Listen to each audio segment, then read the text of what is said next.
Сейчас проходит у нас чемпионат республики по боксу, и было чествование Антона Никитича Филиппова. Вообще, знаете ли, какие планы Федерации бокса на этот год и вообще на следующий? Планы... Здесь проходит у нас отбор на чемпионат Дальнего Востока. И на Дальнем Востоке ребята уже будут отбираться на чемпионат России, который будет проходить в Хабаровске в ноябре месяце. Да. Предварительно можете сказать, сколько человек идут на Дальнем Востоке? Команда обычно отбирается из 10 человек, 10 весовых категорий. И в 10 весовых категориях, я думаю, надеюсь, что лучшие наши спортсмены отберутся до чемпионата.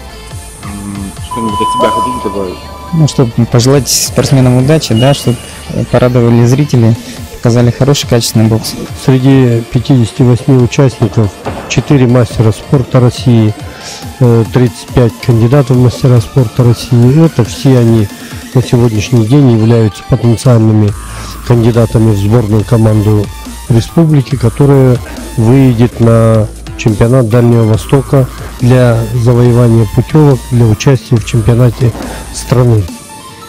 И надо отметить, что традиционно сильная команда у Нерюнгри. Неплохих ребят подвезли мирнинцы. И, как всегда, сильна столица двумя командами. Это Северо-Восточный федеральный университет и столичная команда.